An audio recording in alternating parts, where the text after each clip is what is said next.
con un ex superintendente, vamos a hacer educación financiera. Lisandro Junco nos atienda a esta hora, un exdirector de la DIAN, corrijo. Don Lisandro, buenos días. Muy buenos días, Julio, para usted, para la audiencia de Caracol. ¿Cómo están? Pues un poco preocupados, hay una decisión judicial y hay que devolver una cantidad de dinero que se cobró y que no tendría el soporte legal para haberse cobrado. Entonces lo lógico es devolverlo. Posibilidades, como dice el doctor Alberto Casas, que ese dinero se devuelva. Pues un 50%. Todo depende de si quienes compraron y quienes hicieron transacciones económicas en virtud de esta emergencia económica solicitaron facturación electrónica. Porque si no hay facturación electrónica, hay que recordar que esta emergencia, la mayoría de los impuestos que traía eran impuestos indirectos como IVA y también el impuesto al consumo.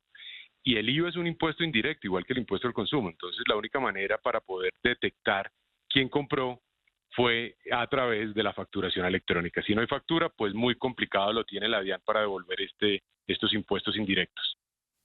Y hay un asunto además de lo complicado y es que dentro de esta emergencia económica que el gobierno decretó, pues había unos beneficios para aquellos morosos que querían ponerse al día con la DIAN y que en ese momento pues aplicaron a esos beneficios. Ahora entonces, ¿qué pasa con ellos? ¿Ya van a tener que devolverles también el dinero a ellos de lo que pagaron para ponerse al día con la DIAN? ¿O usted cómo cree que eso puede funcionar?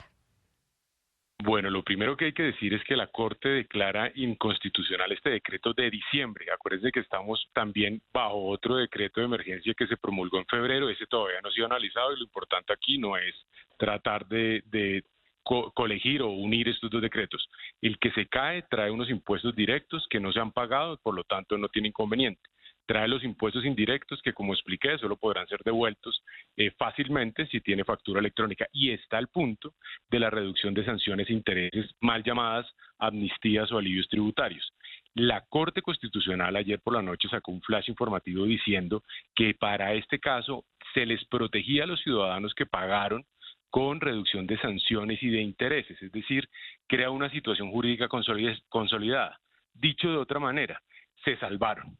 No tienen que pagar de más, aún así la Corte Constitucional haya tumbado esta emergencia.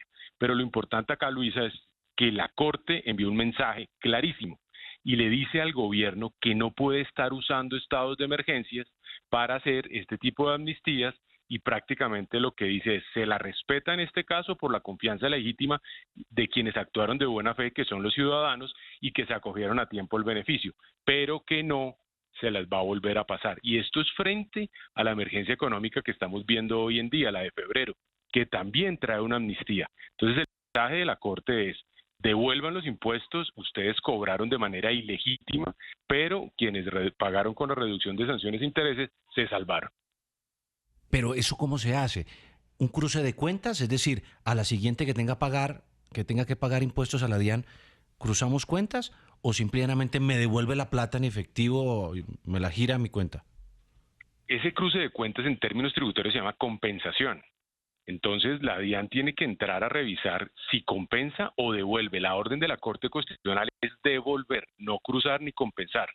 La DIAN en ese momento tiene una situación muy compleja, porque es que devolver tantas transacciones del licor que se compró, de los envíos que se enviaron desde tráfico postal desde el exterior hacia Colombia, de el impuesto al consumo de ciertos bienes, pues identificar esa cadena estructural económica no es nada fácil.